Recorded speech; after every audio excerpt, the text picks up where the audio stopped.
നമസ്കാരം,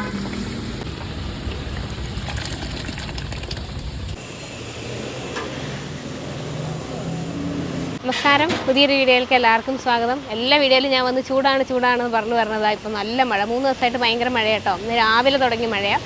അപ്പോൾ നമ്മളിവിടെ നിൽക്കുന്നത് കിള്ളിപ്പാലം എന്ന് പറയും ഈ സ്ഥലത്തിന്. തിരുവനന്തപുരത്ത് ഒരു പ്രധാനപ്പെട്ട സ്ഥലമാണ്. റെയിൽവേ സ്റ്റേഷൻ്റെ അടുത്ത് നിന്നൊക്കെ വളരെ കുറച്ച് ദൂരെയുള്ളൂ. അപ്പോൾ ഇവിടെ എന്താ വിശേഷം വെച്ചാൽ ഇതാ ബാക്കിലൊരാൾ നിൽക്കുന്നത് കണ്ടോ. ഇവിടെ വിജയേട്ടൻ്റെ മസാല കഞ്ഞിക്കട. നമ്മൾ ചാനലിൽ തുടക്ക സമയത്ത് ഇവിടുത്തെ ഒരു വീഡിയോ ചെയ്തിട്ടുണ്ട്. എനിക്ക് തോന്നുന്നു ആദ്യമായിട്ടൊരു വീഡിയോ ഇവിടുത്തെ വന്നതും നമ്മുടെ ചാനലിലാണ്. പിന്നെ ഇപ്പോൾ കുറേ പേര് ചെയ്തിട്ടുണ്ട്. അപ്പോൾ ഞാൻ വിചാരിച്ചു ഏകദേശം 1.5 വർഷം കഴിഞ്ഞില്ലേ, അപ്പോൾ ഒന്നും കൂടിയും അതൊന്ന് അപ്ഡേറ്റ് ചെയ്യണമെന്ന് തോന്നി. മാത്രമല്ല അന്ന് നമ്മളെ ചാനൽ എന്നൊക്കെ പറഞ്ഞാൽ വളരെ ചെറിയൊരു ഫാമിലി ആയിരുന്നു. അന്ന് ആകെ എനിക്ക് തോന്നുന്നു 800 പേരെന്തോ ആ വീഡിയോ കണ്ടിട്ട് പോലും ഉള്ളൂ. അപ്പോൾ ഞാൻ വിചാരിച്ചു ഒന്നും കൂടി ഒന്ന് ചെയ്യണം. പിന്നെ നമുക്ക് എപ്പോഴും ഇങ്ങനെ സപ്പോർട്ട് ചെയ്യേണ്ട ഒരാളും കൂടിയാണ് വിജയേട്ടൻ. ഒരുപാട് സ്ഥലത്ത് പോയി വീഡിയോ എടുത്തിട്ടുണ്ട്. പക്ഷേ ഏറ്റവും കൂടുതൽ പ്രാവശ്യം റിപ്പീറ്റ് വന്ന് ഭക്ഷണം കഴിച്ചത് എവിടെയാണെന്ന് ചോദിച്ചാൽ അത് ഇവിടെ കേട്ടോ. എനിക്ക് തോന്നുന്നു ഒരു വീഡിയോ എടുത്തതിന് ശേഷം കഴിഞ്ഞ 1.5 വർഷത്തിൻ്റെ ഇടയിൽ ഒരുപാട് മാസത്തിലൊരിക്കലെങ്കിലും എന്ന് പറഞ്ഞോണം ഞാനിവിടെ വന്ന് ആഹാരം കഴിക്കുന്ന ഒരാളാണ്. എനിക്ക് അത്ര ഇഷ്ടമാണ്. ഇവിടെ കിട്ടുന്ന ഐറ്റം മസാല കഞ്ഞി എന്നാണ് ഇതിന് പറയാം. കുറേ മസാലകളൊക്കെ ഉണ്ട്. അപ്പോൾ ഈ മഴയൊക്കെ ഇങ്ങനെ പെയ്തു തുടങ്ങി. ഇനി അങ്ങോട്ട് മഴയും പനിയും ജലദോഷമൊക്കെ വരുന്ന ഒരു സമയം. ആ ഒരു സമയത്ത് ഇതൊരെണ്ണം കുടിക്കാമെങ്കിൽ ഭയങ്കര ആശ്വാസമാണ്. എനിക്കത് നേരിട്ടുള്ള അനുഭവമാണ്. ഈ തൊണ്ടയ്ക്കൊക്കെ ഭയങ്കര ഇറിറ്റേഷനൊക്കെ ആയിട്ട് ചില സമയത്ത് ഇവിടെ വന്ന് മസാലക്കഞ്ഞി 40 രൂപയുള്ളൂ. മസാലക്കഞ്ഞിയും അതിൻ്റെ കൂടെ അച്ചാറൊക്കെ ഉണ്ട്. പിന്നെ അത് കുടിച്ച് നല്ല ചൂടിന് വേർത്ത് നിൽക്കുന്ന സമയത്ത് ഇവിടെ ഒരു ചുക്ക് കാപ്പിയും കൂടെ കിട്ടും. അതും കൂടെ ഒരെണ്ണം കുടിച്ചിട്ട് പോയി കഴിഞ്ഞാൽ ഏകദേശം ജലദോഷവും പനിയും എൻ്റെ തൊണ്ടവേദന അസുഖങ്ങളൊക്കെ മാറാറുണ്ട്. അങ്ങനെ ഒരു സംഭവമാണ്. പിന്നെ പറയാനുള്ള വിജയേട്ടനെ പറ്റിയിട്ട്, വിജയേട്ടൻ ഓൾറെഡി ഇത് അവിടെയൊക്കെ വെച്ചിട്ടുണ്ട്. ഹിന്ദു പത്രത്തിൽ ഉൾപ്പെടെ ഒരുപാട് മാഗസിനിലും ഒക്കെ വാർത്തകളും ഒക്കെ വന്നിട്ടുള്ള അത്രയും വിശേഷപ്പെട്ട ഒരു വ്യക്തിയാണ് അദ്ദേഹം. ഒരു ക്യാൻസർ സർവൈവറാണ്. അതുകൂടാതെ വളരെ എനിക്ക് ഭയങ്കര ഒരു സ്നേഹം തോന്നിയിട്ടുള്ള ഒരു മനുഷ്യനാണ്. നമ്മളെയൊക്കെ ഒരു മക്കളെ പോലെ ഇവിടെ എത്തണം ഓരോ സമയത്തും ചേർത്ത് പിടിക്കുന്ന ഒരാൾ കൂടിയാണ്. അപ്പോൾ ഇനി ഞാൻ പറഞ്ഞ് ദീർഘിപ്പിക്കണില്ല. വിജയേട്ടനെ നിങ്ങൾ നേരിട്ട് കണ്ടുവെക്ക്. ബാ.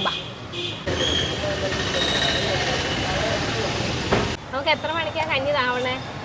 കഞ്ഞി 12 മണിക്ക് റെഡിയാവും. 12 മണിക്കാവും. 2:30 ആകുമ്പോഴേക്കും തീരും. 2:30 അല്ല 3 മണി. കഞ്ഞി ഉണ്ടെങ്കിൽ 4-5 മണി വരെയും കിട്ടും. നമുക്ക് ഞായറാഴ്ച മാത്രമാണ് അവധിയുള്ളത്. ഞായറാഴ്ച അവധി. നമ്മൾ നല്ലൊരു വെറൈറ്റി ചുക്ക് കാപ്പിയുണ്ട്. ചുക്ക് കാപ്പിയുണ്ട്. അത് രാവിലെ തുടങ്ങിയിട്ടുണ്ടല്ലോ. അത് രാവിലെ 9 മണിക്ക് ആവും. 9 മണിക്ക് റെഡിയാവും. ചുക്ക് കാപ്പിയും പപ്പടവടയും മുറുക്കൊക്കെ കുടിക്കാം. അതെ. നമുക്ക് ഇതിനകത്ത് കുറേ മസാലകളൊക്കെ ചേർക്കുന്നുണ്ടല്ലേ. എനിക്കറിയാം, സ്ഥിരം കുടിക്കണമുണ്ട്. എന്നാലും നമ്മൾ വീഡിയോ കാണാൻ അറിയില്ലല്ലോ. സാധാരണ കഞ്ഞി ആ മസാലകളെല്ലാം കൂടി ചേരുമ്പോൾ നല്ലൊരു ഹെൽത്തിയാണ്. അച്ഛൻ എങ്ങനെ ഇതൊക്കെ പഠിച്ചെടുത്തേ? ഇതൊക്കെ എങ്ങനെയാ പഠിച്ചെടുത്തേ? ഇതൊക്കെ നമ്മൾ സ്വന്തമായി കുറേയൊക്കെ പഠിച്ചു എന്നുള്ളത് തന്നെ. കുറേ വർഷങ്ങൾ കൊണ്ട് ഇപ്പൊ 4-5 വർഷമായില്ലേ? കൊറോണയാണ് നമ്മളെ പഠിപ്പിച്ചത്. അപ്പൊ വീട്ടിൽ തന്നെ ഉണ്ടാക്കുന്നു. അതെ, ഉണ്ടാക്കി ഞങ്ങൾ വീട്ടിലെല്ലാവരും കുടിക്കാറുണ്ട്. അപ്പൊ അങ്ങനെ കുടിച്ചപ്പോ കൊള്ളാം. അതെ. എന്നാ പിന്നെ കുറച്ച് നാട്ടുകാർക്കും കൂടെ കൊടുക്കാന്ന്. അത്രേ ഉള്ളൂ. അതിൽ നിന്ന് നമുക്ക് പനിയെല്ലാം ചെറിയ പനിയൊക്കെ വന്നു കഴിഞ്ഞാൽ മാറുന്നുണ്ട്. ഇപ്പൊ ഒരാൾ പുള്ളി പറഞ്ഞു ഭയങ്കര ജലദോഷമാണ്, ഞാൻ ഉച്ചയ്ക്ക് വീട്ടിൽ പോകും, അപ്പൊ ഒരു കഞ്ഞി മേടിച്ചോണ്ട് പോയി കുടിച്ചിട്ട് കിടന്നുറങ്ങിയാൽ വിശ്വാസമാണ് അവർക്കത്. അതെ. വലിയശാല കൊച്ചാർ റോഡ്, ചെമ്പ് പണിപ്പുര ജംഗ്ഷൻ. നേരെ പോണത് കൊച്ചാർ റോഡ്. ഇതെല്ലാം കൊച്ചാർ റോഡാണ്. മരുതൻകുടി മുതൽ ഈ കാണുന്നതെല്ലാം കൊച്ചാർ റോഡാണ്. അതില് ഇത് ചെമ്പ് പണി, വലിയശാല ചെമ്പ് പണിപ്പുര ജംഗ്ഷൻ. ബോയ്സ് ഹൈസ്കൂളിന് പുറകുവശം. കിള്ളിപ്പാലം ബോയ്സ് ഹൈസ്കൂളിന് പുറകുവശം. അപ്പോൾ അതെ കഞ്ഞി കിട്ടിയിട്ടാ. കഞ്ഞി കിട്ടിയെന്ന് വെച്ചാൽ ഇത്ര ഒന്നല്ല. ഇതിപ്പോൾ ശരിക്കും ഇതിൻ്റെ പകുതിയുള്ളൂ. ഇത് മുഴുവനും മേടിച്ച് കഴിഞ്ഞാൽ എനിക്ക് കഴിക്കാൻ പറ്റൂല. പിന്നെ ഇതിൻ്റെ കൂടെ ഉള്ളത് പപ്പടവടയുണ്ട്. പപ്പടവട ഇതിപ്പോൾ വലിയ പപ്പടവട, ചെറിയ പപ്പടവടയാണെങ്കിൽ 5 രൂപ. കണ്ടോ വലിയത്, ഈ കഞ്ഞീൻ്റെ പാത്രത്തിൻ്റെ അപ്പുറമുള്ള പപ്പടവട 10 രൂപ. പിന്നെ നാരങ്ങ, വെള്ള നാരങ്ങ അച്ചാറുണ്ട്. ഞാൻ അപ്പോൾ എനിക്ക് നാരങ്ങ വേണ്ടാത്തതുകൊണ്ട് മാങ്ങ മേടിച്ചു. ഒരു കൊണ്ടാട്ട മുളക് വറുത്തത്. അപ്പോൾ ഈ കഞ്ഞിയും ഇത്രയും കൂടി ചേർത്തിട്ടാണ് 40 രൂപ. ഇത് എക്സ്ട്രാ. പപ്പടം വേണമെങ്കിൽ നമുക്ക് എക്സ്ട്രാ ആണ്. ഇതിൻ്റെ പേര് തന്നെ മസാല കഞ്ഞി. ശരിക്കും ഒരു ബിരിയാണിയുടെ മണമാണ് ഇത് നമുക്ക് എടുക്കുന്ന സമയത്തൊക്കെ. ക്യാരറ്റ്, കടല, പയറ്, ചെറിയ ഉള്ളി, മല്ലിയില, കുറേ സാധനങ്ങളുണ്ട് ഇതിനകത്ത് ചേരുന്നത്. പിന്നെ കുറേ രഹസ്യ കൂട്ടുകളുണ്ട്. അത് വിജയേട്ട രഹസ്യമാണ്, അത് നമുക്ക് പറഞ്ഞു തരില്ല. അങ്ങനെ എല്ലാം കൂടി കിടന്ന് ഈ അടുപ്പയിൽ കിടന്ന് വെന്ത് നല്ല കൊഴുപ്പിന് കുറുകി വരും. അപ്പോൾ ഒരു ഉച്ച സമയത്തൊക്കെ, ഇന്നിപ്പോൾ മഴ ദിവസമാണ്, അപ്പോൾ ഈ മഴയും ഒക്കെ ആയി കഴിയുമ്പോൾ ഒരു ഉച്ച സമയത്ത് വന്ന് ചെറിയൊരു പൈസയ്ക്ക് വയറ് നിറച്ച് ഈ ഒരു പാത്രം, ഇത്ര വലിയ പാത്രം നോക്കി, ഈ ഒരു പാത്രം നിറച്ച് വയറ് നിറച്ച് ആഹാരം കിട്ടുന്ന ഒരു കൊച്ചു സ്ഥലമാണ്. വിജയേട്ടൻ തുടങ്ങിയിട്ട് കുറേ വർഷങ്ങളായി. ഇവിടെയുള്ള ഏകദേശം ആളുകൾക്കൊക്കെ അറിയാം. എന്നാലും അറിയാത്ത ആളുകൾ ഇനിയും ഒരുപാട് പേരുണ്ട്. പാഴ്സലായിട്ടും കുടിക്കണം വരുന്ന ആളുകൾക്ക് കിട്ടും കേട്ടോ. മാങ്ങ അച്ചാറാണ്. ഇവിടുത്തെ അച്ചാറൊക്കെ ഭയങ്കര സ്വാദാണ്. ഇച്ചിരി നമുക്ക് അച്ചാറിലോട്ട് കലക്കാം. പപ്പടവടയും പൊടിച്ചിടാം. നമ്മളവിടെ പപ്പടവട മഞ്ഞ കളറിലല്ലേ ഇരിക്കുക, ഇവിടെ തിരുവനന്തപുരത്ത് എല്ലായിടത്തും ഈ ചുവപ്പിലാണ്.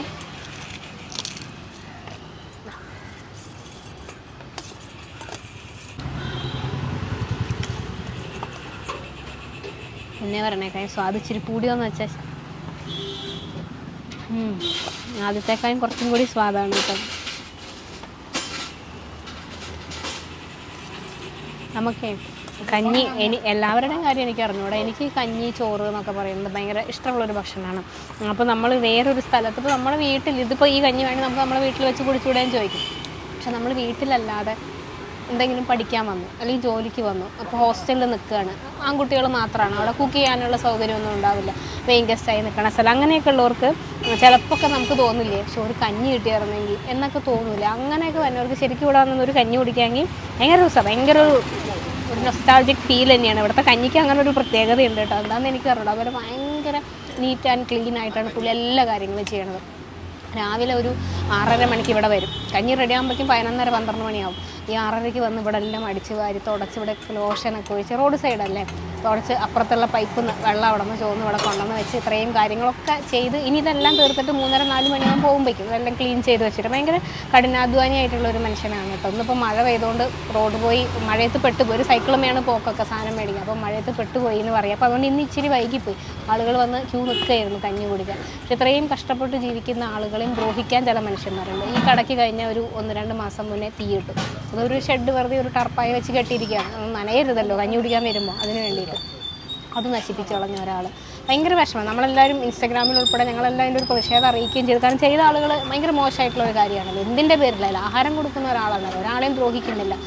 അപ്പോൾ എന്നിട്ട് പിന്നെ പോലീസിലൊക്കെ കംപ്ലയിൻ്റ് ഒക്കെ കൊടുത്തു, അത് കഴിഞ്ഞ് ഇപ്പോൾ വീണ്ടും വെച്ച് കെട്ടിയതാണ്. അപ്പോൾ ഇങ്ങനെയുള്ള സാമൂഹ്യദ്രോഹികളും ഉണ്ട്, ഇവരെയും നമ്മൾക്ക് അതിജീവിക്കണം, നമുക്ക് ജീവിക്കാൻ വേണ്ടിയുള്ള പണി നമ്മളെടുക്കണം. അതിനോടൊപ്പം തന്നെ ഇങ്ങനെയുള്ള ആളുകളോടുകൂടി യുദ്ധം ചെയ്യേണ്ടി വരുന്ന ഒരവസ്ഥ എങ്ങനെയുണ്ട്. അപ്പോൾ എനിക്കതുകൊണ്ട് ഭയങ്കര ഇഷ്ടമാണ്, ഭയങ്കര സ്നേഹമാണ് എനിക്ക് ഈ ഒരു ഇത്രയും കഷ്ടപ്പെടുന്ന ഒരു മനുഷ്യനെ നമ്മളിങ്ങനെ നമ്മളെ മുന്നിൽ കാണും. ഇതുവഴി പോയാൽ ഞാൻ കഞ്ഞി കുടിക്കാതെ പോയിട്ടേ ഇല്ല. മുളക് വറുത്തതുണ്ട്, കഴിഞ്ഞ പ്രാവശ്യം വന്ന് മുളക് കടിച്ചിട്ട് എൻ്റെ കണ്ണ് നിറഞ്ഞു പോയി, ഭയങ്കര എരിവ്. ഈ മുളകിന് അങ്ങനെ എരിവ് പ്രതീക്ഷിക്കണില്ലല്ലോ, ഒരു ഉപ്പല്ലേ എപ്പോഴും ഉണ്ടാവുക, ഇത് പക്ഷേ കുഴപ്പമില്ല. പക്ഷെ കഴിഞ്ഞ പ്രാവശ്യം വന്നപ്പോൾ മുളക് എനിക്ക് സഹിക്കാൻ പറ്റുന്നതിൻ്റെ മാക്സിമം. ഞങ്ങളൊരു 11 മണിക്ക് വന്നത്, ഇപ്പോൾ സമയം 4 മണിയാവാൻ പോകും, ഇപ്പോഴും പോയിട്ടില്ല. ഞാനിങ്ങനെ കുറേ വിശേഷമൊക്കെ പറഞ്ഞ് ഇപ്പോഴാണ് ഒന്ന് സമയത്തിന് സംസാരിക്കാൻ കിട്ടിയത്. കാരണം കഞ്ഞിയൊക്കെ കൊടുത്തു കഴിഞ്ഞാലല്ലേ കിട്ടുള്ളൂ. ആ തിരക്കൊക്കെ കഴിഞ്ഞ് കുറേ വിശേഷങ്ങളൊക്കെ പറഞ്ഞത്. കഞ്ഞി എൻ്റെ അച്ഛനെ പോലെ തന്നെ അങ്ങനെ ഒരു ബഹുമാനവും സ്നേഹമൊക്കെ ഉള്ള ഒരാളാണ്. കൂടുതൽ സ്നേഹം തോന്നുന്നത് വെച്ചാൽ നമ്മളൊക്കെ ചെറിയ വയ്യായികയൊക്കെ വരുമ്പോഴേക്കും എനിക്ക് വയ്യ ഒന്നിനും വയ്യ എന്നൊക്കെ പറയുന്നിടത്താണ് ഇത്രയും വലിയൊരു ലോകത്തെ അദ്ദേഹം സർവൈവ് ചെയ്ത് നിൽക്കുന്നത്. അതുകൊണ്ട് അങ്ങനെയൊക്കെ വന്നിട്ട് പോലും തളർന്നിരുന്നില്ല, അവിടെ നിന്നും അതൊക്കെ മറികടന്ന് ഇവിടെ ഇത്രയും വർഷങ്ങളായിട്ട് ഒരു കഞ്ഞിക്കട, കുറേ പേരുടെ അന്നദാതാവാണ് കേട്ടോ. ഒരുപാട് മനുഷ്യർ പലയിടങ്ങളിൽ നിന്ന് ദൂരെ നിന്നുമൊക്കെ, പ്രത്യേകിച്ച് ഈ ഓട്ടോ ഓടിക്കണവരും ഈ സെയിൽസിനൊക്കെ പോകുന്ന കുട്ടികളൊക്കെ ഉണ്ടല്ലോ, അപ്പോൾ അവർക്കൊക്കെ ആകുമ്പോൾ ചെറിയ പൈസയൊക്കെയാണ്. അപ്പോൾ ഇവിടെ വന്ന് വയറ് നിറച്ച് കഴിച്ചിട്ട് പോകാം, 2ാമതും 3ാമതും ഒക്കെ വേണമെങ്കിൽ ചോദിച്ചാലും കൊടുക്കും. അങ്ങനെ ഒരിടം കൂടിയാണ്, വേറെ മായങ്ങളൊന്നുമില്ല. ഇവിടെ തലേന്ന് വെച്ച് പിറ്റേ ദിവസത്തേക്ക് പരിപാടികളൊന്നുമില്ല, അത് ഉപയോഗിക്കാനും പറ്റില്ല. അപ്പോൾ കഞ്ഞിയല്ലേ, അത് ഉപയോഗിച്ച് അത് കളഞ്ഞു, നാളെ വേറെ പുതിയത് വെക്കുകയാണ്. പഴകിയ ആഹാരമല്ല, വേറെ മായക്കൂട്ടുകളോ വെളിച്ചെണ്ണയോ ഒന്നും അതിൽ ചേരുന്നില്ല. ഏറ്റവും ശുദ്ധമായിട്ടുള്ള ഒരു ആഹാരം വയറ് നിറച്ച് കഴിക്കാൻ പറ്റും ചെറിയ പൈസയ്ക്ക്. അപ്പോൾ അതുകൊണ്ടാണ് വീണ്ടും ഒരു വീഡിയോ ചെയ്യണമെന്ന് എനിക്ക് മനസ്സുകൊണ്ട് തോന്നിയോണ്ടാണ് വീണ്ടും വന്ന് ചെയ്തത്. അപ്പോൾ ലൊക്കേഷൻ ഡിസ്ക്രിപ്ഷനിൽ കൊടുത്തിട്ടുണ്ട്, ഞാൻ ഇവിടുത്തെ അച്ഛൻ്റെ നമ്പറും കൂടി ഞാൻ കൊടുത്തിട്ടുണ്ട്. അപ്പോൾ ആർക്കെങ്കിലും വിളിച്ച് കഞ്ഞി തീർന്നോ ഇല്ലയോ എന്നൊക്കെ ഒന്ന് അറിയണമെങ്കിൽ അതും ചോദിക്കാമല്ലോ. പുതിയ വീഡിയോയും വിശേഷങ്ങളൊക്കെ ആയിട്ട് വരാം. വലിയ മഴ വരികയാണ്. അപ്പോൾ ഇനി കാണുമ്പോഴേക്കും ബൈ.